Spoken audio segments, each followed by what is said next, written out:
दोस्तों आज का वीडियो कतर के बारे में है। कतर देश की तरफ से जो 8 भारतीयों को फांसी की सजा सुनाई गई है, इस बात को तो आप लोग जान चुके होंगे, मगर अब सवाल उठता है आखिरकार कतर ने किन 8 भारतीयों को फांसी की सजा सुनाई और उनका जुर्म क्या था। तो चलिए दोस्तों आज की इस वीडियो में इन सभी सवालों के जवाब जानने की कोशिश करते हैं। कतर में गिरफ्तार 8 भारतीय नेवी के पूर्व अधिकारियों को वहां की अदालत में मौत की सजा सुनाई गई है। 8 Indian veterans have been sentenced to death in Qatar. The Indian government says it is shocked. Crime unknown, charges unknown. But today we learned the verdict: death penalty. दोस्तों आप लोग तो ये खबर पढ़ते ही होंगे कि आए दिन कतर में बाहर से जो मजदूर काम करने के लिए जाते हैं तो उसे किसी न किसी जुर्म की वजह से फांसी की सजा सुनाई दी जाती है। मगर इस बार जो हमारे भारत देश के 8 लोगों को फांसी की सजा सुनाई गई है वह पूरी की पूरी तरह डिफरेंट है। यही वजह है कि जब से ही ये खबर हमारे सामने निकल कर आई है कि भारत के 8 लोगों को कतर की तरफ से फांसी की सजा सुनाई गई है, तो न सिर्फ भारत की सरकार बल्कि पूरे भारत के नागरिक एकदम से शॉक्ड हो गए। बल्कि इस खबर को लेकर ही पूरी दुनिया में हलचल मच गई थी। दुनिया भर में लगातार इसी खबर को लेकर न सिर्फ बातें की जा रही थी बल्कि इसी मुद्दे को लेकर काफी चर्चाएं हो रही थी। दोस्तों इस खबर को लेकर जो दुनिया भर में इतनी चर्चाएं हो रही है, इसकी मुख्य 2 वजह बताई जा रही है। पहली वजह तो ये है कि जिन 8 लोगों को फांसी की सजा सुनाई गई है वे लोग कोई आम लोग नहीं बल्कि वे तो ऐसे लोग हैं जो किसी दौर में इंडियन नेवी के कमांडर रह चुके हैं।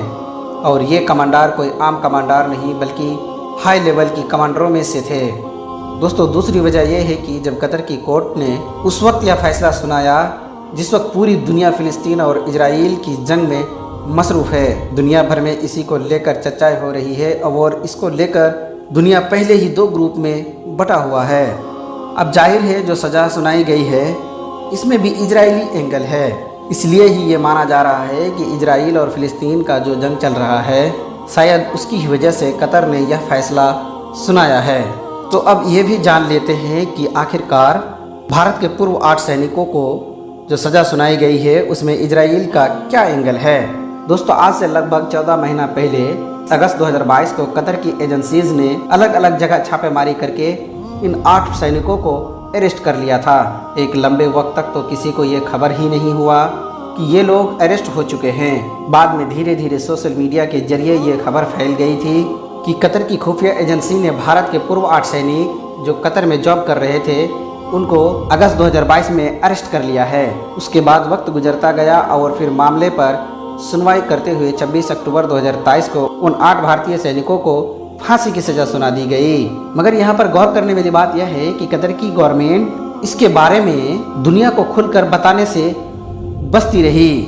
मतलब दुनिया को यह जानकारी ही नहीं दी गई कि आखिरकार इन लोगों को क्यों अरेस्ट किया गया है और इनके ऊपर क्या क्या चार्जेस लगाए गए हैं और इनकी जो सुनवाई चल रही है वो किस तरह से चल रही है और इनका अंजाम क्या होगा। शुरू से ही मीडिया ऑर्गेनाइजेशन के जरिए जो दावे और पड़तालें की जा रही थी उसी के जरिए ये कहा जा रहा है कि इन लोगों के ऊपर जासूसी करने का आरोप लगा है, कतर की जासूसी का, और वो भी उसके सबसे बड़े दुश्मन इजराइल का।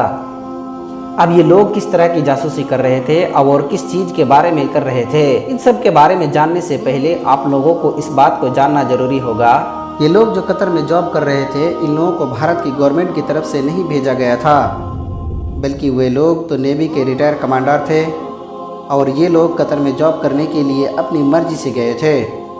दरअसल दोस्तों ये 8 और 9 सेना कतर की निजी company Dahra global technology and consultancy services के लिए काम कर रहे थे। ये कंपनी कतर की गवर्नमेंट से कॉन्ट्रैक्ट किया हुआ है, मतलब कि सरकार ने इनको ये जिम्मेदारी दी रखी है कि जो हमारे नेवी है यानी कि जल सेना है उनको ट्रेनिंग दिया करेगी। अब ये कंपनी दुनिया के अलग अलग देशों के रिटायर्ड अलग अलग कमांडरों को हायर करता है यानी कि अपने कंपनी में जॉब दिया करता है और उसके जरिए अपने देश के नौसेना को ट्रेनिंग दिलवाया जाता है।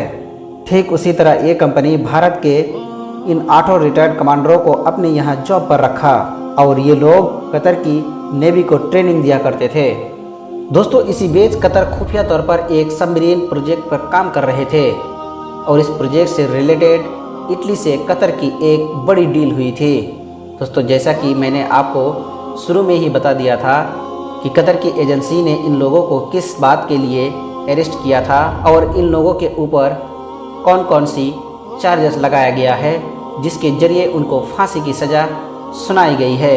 ये बात कतर खुलकर नहीं बताया था, लेकिन सोशल मीडिया के जरिए बात का खुलासा हुआ कि ये लोग कतर की खुफिया जानकारी इकट्ठा किया करते थे और इजराइल को दे दिया करते थे।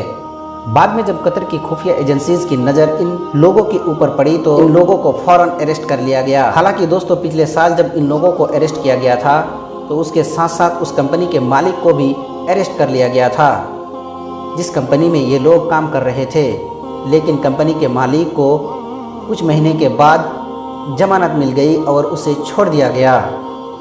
लेकिन इन भारतीय 8 कमांडरों को नहीं छोड़ा गया और फिर इसकी सुनवाई कोर्ट में शुरू हो गई थी। फिलहाल जब इन लोगों को अरेस्ट किया गया था या फिर बाद में जब इनकी सुनवाई कोर्ट में शुरू हुई थी, तब से ही सोशल मीडिया के जरिए हिंदुस्तान में जो आम लोग थे या फिर जो अपोजिशन पार्टी के लीडर हैं, उन लोगों ने भारत सरकार के ऊपर लगातार प्रेशर बनाने लगे और सरकार से ये मांग करने लगे कि वे कतर की हुकूमत से जल्द इस मैटर को सॉर्ट आउट करे और उन 8 भारतीयों को वापस लाए।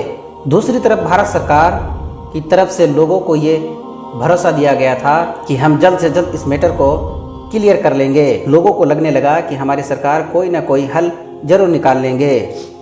लेकिन फिर वक्त बीतता चला गया और फिर इस मामले पर चर्चाएं होना कम होने लगा।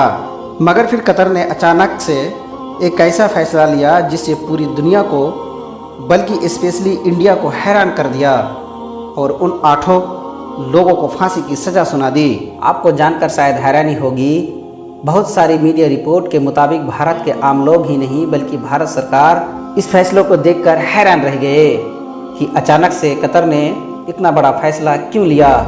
इंटरनेशनल पॉलिटिक्स की समझ रखने वाले लोगों का ये मानना है कि अचानक से इतना बड़ा फैसला लेने के पीछे कहीं ना कहीं दुनिया के मौजूदा हालात है, क्योंकि हम सभी जानते हैं कि इस वक्त फिलिस्तीन इजराइल का जंग किस कदर छिड़ा हुआ है। जहां एक तरफ इस जासूसी का इजराइल का एंगल है तो वहीं दूसरी तरफ कतर इजराइल को सबसे बड़ा दुश्मन मानता है। कतर एक ऐसा देश है जो न सिर्फ हमास जैसे ग्रुप को सपोर्ट करता है बल्कि हमास के सबसे बड़े अधिकारी कतर में ही रहते हैं, जिससे कि वह बाकी दुनिया से कनेक्ट रह सके। इसके साथ साथ हमास और हिजबुल्लाह जैसे ग्रुप एक साथ मीटिंग करते हैं तो वह मीटिंग करने की जगह कतर को ही चुनते हैं। इवन हमने ये भी देखा कि हमास की तरफ से जितने भी इजरायली बंधकों को छोड़ा गया उसमें कहीं ना कहीं कतर ही मीडिएटर था।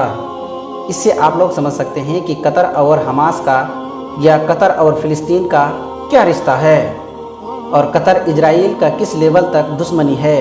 तो कहीं ना कहीं कतर इस मौके पर फैसले लेकर इजराइल और उससे जुड़े लोग जो कतर में रह रहे हैं उनको बड़ा संदेश देना चाहता है। हालांकि दोस्तों, बहुत सारे एक्सपर्ट इस फैसले की वजह भारत की पॉलिसीज़ को बता रहे हैं। उन लोगों का मानना है कि शायद कतर की तरफ से ये फैसला इसलिए लिया गया है क्योंकि इस बार भारत का रुख इजराइल और फिलिस्तीन को लेकर थोड़ा बदला सा नज़र आया। हालांकि यहाँ पर यह बात याद रखना जरूरी है कि भारत की गवर्नमेंट ने तो बाद में दुनिया भर की कन्फ्यूजन को दूर करने के लिए अपना स्टैंड क्लियर कर दिया था और साफ तौर पर यह क्लियर किया था कि हम हमेशा से ही अभी भी 2 स्टेट सॉल्यूशन की तरफ खड़े हैं। मतलब कि हम फिलिस्तीन स्टेट का सपोर्ट करते हैं और ये चाहते हैं कि फिलिस्तीन भी एक देश बने।